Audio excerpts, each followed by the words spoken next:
This is my giant yellow rose bush, but look how pretty these roses are.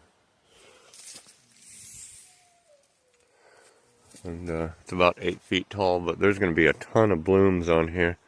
And this is my pink rose bush that isn't blooming yet.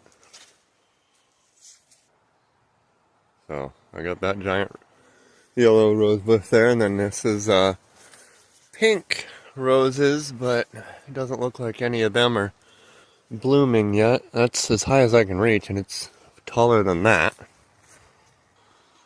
And I have calla lilies lining the street here, and really tall calla lilies over on this side. They're about 6 foot tall. And I have my lilac bush here.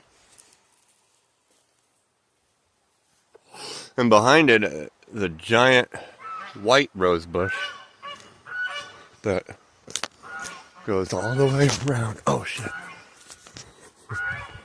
Look how big that rose bush is. All those white roses. And it's right next to my magnolia tree. One of these pretty purple flowers here. Got rained on. So all those pretty purple flowers. And then I got a camellia bush here. It has these pretty flowers on them. And then on the other side of it, I have my rhododendron. Isn't that pretty? That's just some of my flowering bushes.